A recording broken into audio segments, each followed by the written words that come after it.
बंधुओं नमस्कार। आपको नए वर्ष की बहुत बहुत हार्दिक बधाई और शुभकामनाएं। और यह एक संयोग ही है कि आज इस वर्ष के प्रथम दिन से, प्रथम तारीख से इस श्रीमद् भागवत महापुराण का सप्तम स्कंद प्रारंभ हो रहा है।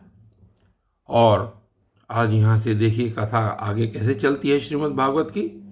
और इसमें आज नारद युधिष्ठिर का संवाद और जय विजय की कथा का वर्णन यहाँ पर हो रहा है।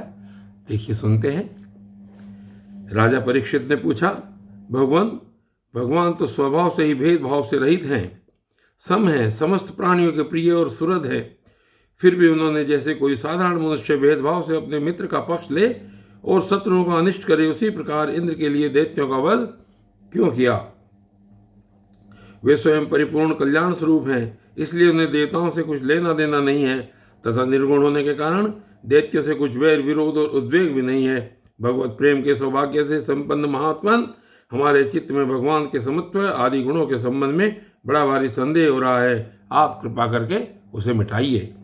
श्री सुखदेव जी ने कहा, महाराज, भगवान के अद्भुत चरित्र के संबंध में तुमने बड़ा सुंदर प्रश्न किया, क्योंकि ऐसे प्रसंग प्रहलाद आदि भक्तों की महिमा से परिपूर्ण होते हैं, जिसके श्रवण से भगवान की भक्ति बढ़ती है। इस प्रकार इस परम पुण्यमय प्रसंग को नारद आदि महात्मा गण बड़े प्रेम से गाते रहते हैं। अब मैं अपने पिता श्री कृष्ण द्वैपायन मुनि को नमस्कार करके भगवान की लीला कथा का वर्णन करता हूँ। वास्तव में भगवान निर्गुण, अजन्मा, अव्यक्त और प्रकृति से परे हैं। ऐसा होने पर भी अपनी माया के गुणों को स्वीकार करके वे बाध्य बाधक भाव को, अर्थात मरने और मारने वाले दोनों के परस्पर विरोधी रूपों को ग्रहण करते हैं। और आगे कहते हैं कि सत्वगुण, रजोगुण और तमोगुण ये प्रकृति के गुण हैं, परमात्मा के नहीं। परीक्षित, इन तीनों गुणों की भी एक साथ ही घटती बढ़ती नहीं होती। भगवान समय समय के अनुसार गुणों को स्वीकार करते हैं। सत्वगुण की वृद्धि के समय देवता और ऋषियों का, रजोगुण की वृद्धि के समय दैत्यों का और तमोगुण की वृद्धि के समय वे यक्ष एवं राक्षसों को अपनाते और उनका अभ्युदय करते हैं। जैसे व्यापक अग्नि, काष्ठ आदि भिन्न भिन्न आश्रम में रहने पर भी उनसे अलग नहीं जान पड़ती, परंतु मंथन करने पर वह प्रकट हो जाती है, वैसे ही परमात्मा सभी शरीरों में रहते हैं, अलग नहीं जान पड़ते, परंतु विचारशील पुरुष हृदय मंथन करके उसके अतिरिक्त सभी वस्तुओं का बात करके अंततः अपने हृदय में ही अंतर्यामी रूप से उन्हें प्राप्त कर लेते हैं। जब परमेश्वर अपने लिए शरीरों का निर्माण करना चाहते हैं, तब अपनी माया से रजोगुण की अलग सृष्टि करते हैं। जब वे विचित्र योनियों में रमण करना चाहते हैं, तब सत्वगुण की सृष्टि करते हैं, और जब वे शयन करना चाहते हैं, तब तमोगुण को बढ़ा देते हैं। परीक्षित, भगवान सत्य संकल्प हैं, वही जगत की उत्पत्ति के निमित्त भूत प्रकृति और पुरुष के सहकारी एवं आश्रय काल की सृष्टि करते हैं, इसलिए वे काल के अधीन नहीं, काल ही उनके अधीन है।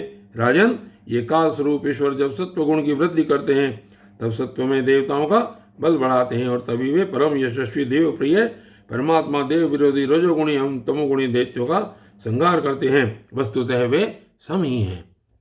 राजन, इस विषय में देवर्षि नारद ने बड़े प्रेम से एक इतिहास कहा था। यह उस समय की बात है जब राजसूय यज्ञ में तुम्हारे दादा युधिष्ठिर ने उनसे इस संबंध में एक प्रश्न किया था। उस महान राजसूय यज्ञ में राजा युधिष्ठिर ने अपनी आंखों के सामने बड़ी आश्चर्यजनक घटना देखी। उन्होंने देखा कि चेदिराज शिशुपाल सबके देखते देखते भगवान श्री कृष्ण में समा गया। वही देवर्षि नारद भी बैठे हुए थे। इस घटना से आश्चर्यचकित होकर राजा युधिष्ठिर ने बड़े बड़े मुनियों से भरी हुई सभा में उससे यज्ञ मंडप में ही देवर्षि नारद से यह प्रश्न किया। युधिष्ठिर ने पूछा, अहो, यह तो बड़ी विचित्र बात है। परम तत्व भगवान श्री कृष्ण में समा जाना तो बड़े बड़े अनन्य भक्तों के लिए भी दुर्लभ है। फिर भगवान से द्वेष करने वाले शिशुपाल को यह गति कैसे मिली? नारद जी, इसका रहस्य हम सभी जानना चाहते हैं। पूर्व काल में भगवान की निंदा करने के कारण ऋषियों ने राजा वेन को नरक में डाल दिया था। यह दमघोष का लड़का पापात्मा शिशुपाल और दुर्बुद्धि दंत वक्त्र दोनों ही जब से तुतलाकर बोलने लगे थे, तब से अब तक भगवान से द्वेष ही करते रहे हैं। अविनाशी परब्रह्म भगवान श्री कृष्ण को ये पानी पी पी कर गाली देते रहे हैं, परंतु इसके फलस्वरूप न तो इनकी जीभ में कोढ़ी हुआ और न घोर अंधकारमय नरक की प्राप्ति हुई। प्रत्युत जिन भगवान की प्राप्ति अत्यंत कठिन है, उन्हीं में ये दोनों देखते देखते अनायास ही लीन हो गए। इसका क्या कारण है? हवा के झोंके से लड़खड़ाती हुई दीपक की लौ के समान मेरी बुद्धि इस विषय में बहुत आगा पीछा कर रही है। आप सर्वज्ञ हैं, अतः इस अद्भुत घटना का रहस्य समझाइए। श्री सुखदेव जी कहते हैं, सर्वसमर्थ देव ऋषि नारद राजा के ये प्रश्न सुनकर बहुत प्रसन्न हुए।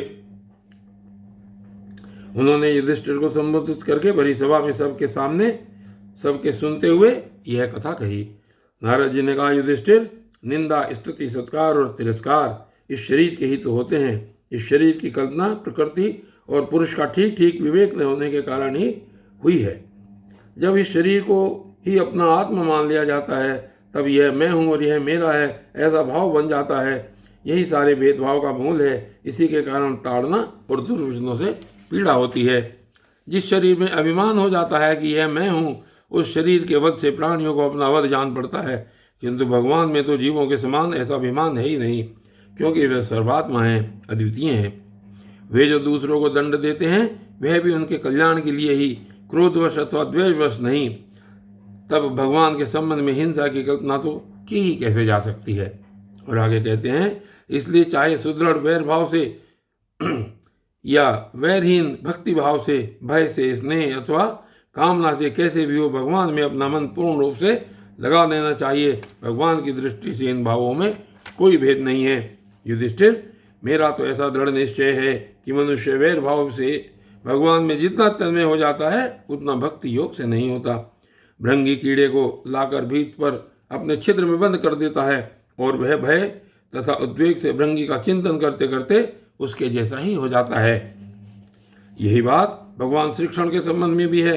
लीला के द्वारा मनुष्य मालूम पड़ते हुए ये सर्वशक्तिमान भगवान ही तो हैं। इनसे वैर करने वाले भी इनका चिंतन करते करते पाप रहित होकर इन्हीं को प्राप्त हो गए। एक नहीं अनेकों मनुष्य काम से, द्वेष से, भय से और स्नेह से अपने मन को भगवान में लगाकर एवं अपने सारे पाप धोकर उसी प्रकार भगवान को प्राप्त हुए हैं जैसे भक्त भक्ति से। महाराज गोपियों ने भगवान से मिलन के तीव्र काम अर्थात प्रेम से, कंस ने भय से, शिशुपाल, दंतवक्त्र आदि राजाओं ने द्वेष से, यदुवंशियों ने परिवार के संबंध से, तुम लोगों ने स्नेह से और हम लोगों ने भक्ति से अपने मन को भगवान में लगाया है।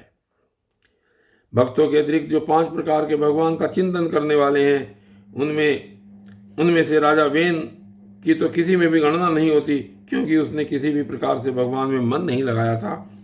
सारांश यह है कि चाहे जैसे हो, अपना मन भगवान श्री कृष्ण में तन्मय कर देना चाहिए।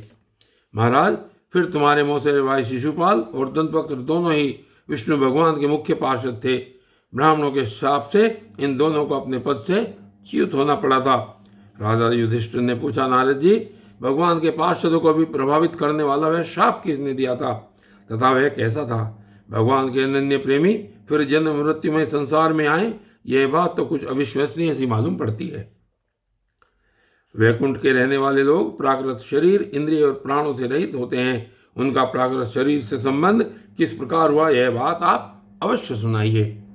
नारद जी ने कहा, एक दिन ब्रह्मा के मानस पुत्र सनकादि ऋषि तीनों लोकों में स्वच्छंद विचरण करते हुए वैकुंठ में जा पहुंचे। यूँ तो वे सबसे प्राचीन है, परंतु जान पड़ते हैं ऐसे मानो 5-6 बरस के बच्चे हों। वस्त्र भी नहीं पहनते। उन्हें साधारण बालक समझकर द्वारपालों ने उनको भीतर जाने से रोक दिया। इस पर वे क्रोधित से हो गए और उन्होंने द्वारपालों को यह शाप दिया कि मूर्खों, भगवान विष्णु के चरण तो रजोगुण और तमोगुण से रहित हैं। तुम दोनों इनके समीप निवास करने योग्य नहीं हो, इसलिए शीघ्र ही तुम यहाँ से पापमयी असुर योनि में जाओ। उनके इस प्रकार शाप देते ही जब वे वैकुंठ से नीचे गिरने लगे, तब उन कृपालु महात्माओं ने कहा, अच्छा, 3 जन्मों में इस शाप को भोग कर तुम लोग फिर इसी वैकुंठ में आ जाना। युधिष्ठिर वे ही दोनों दिति के पुत्र हुए। उनमें बड़े का नाम हिरण्यकश्यप था और उसमें छोटे का हिरण्याक्ष। दैत्य और दानवों के समाज में यही दोनों सर्वश्रेष्ठ थे।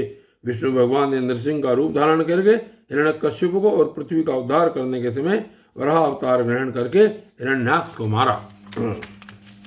हिरण्यकश्यप ने अपने पुत्र प्रहलाद को भगवत प्रेमी होने के कारण मार डालना चाहा और इसके लिए उन्हें बहुत सी यातनाएं दी, परंतु प्रहलाद सर्वात्मा भगवान के परम प्रिय हो चुके थे, समदर्शी हो चुके थे। उनके हृदय में अटल शांति थी। भगवान के प्रभाव से वे सुरक्षित थे। इसलिए तरह तरह से चेष्टा करने पर भी हिरण्यकश्यप उनको मार डालने में समर्थ न हुआ।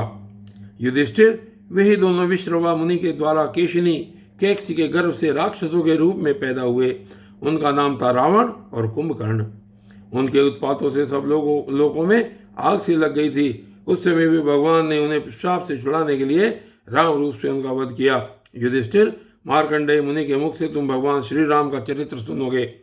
वे ही दोनों जय विजय इस जन्म में तुम्हारी मौसी के लड़के शिशुपाल और दंतवक्त के रूप में क्षत्रिय कुल में उत्पन्न हुए थे। भगवान श्री कृष्ण के चक्र का स्पर्श प्राप्त हो जाने से उनके सारे पाप नष्ट हो गए और वे सनकादि के शाप से मुक्त हो गए। वैरभाव के कारण निरंतर ही वे भगवान श्री कृष्ण का चिंतन किया करते थे। उसी तीव्र तन्मयता के फलस्वरूप वे भगवान को प्राप्त हो गए और पुनः उनके पार्षद होकर उन्हीं के समीप चले गए। युधिष्ठिर ने पूछा, भगवान हिरण्यकश्यप ने अपने स्नेहभाजन पुत्र प्रहलाद से इतना द्वेष क्यों किया? फिर प्रहलाद तो महात्मा थे, साथ यह भी बतलाइए कि किस साधन से प्रहलाद भगवन्मय हो गए। और बंधुओं, आज की इस वीडियो में केवल इतना ही, और कल की वीडियो में हिरण्याक्ष और हिरण्यकश्यप का क्या होता है, किस प्रकार उनकी कथा आगे चलती है, ये सुनेंगे। तब तक के लिए धन्यवाद।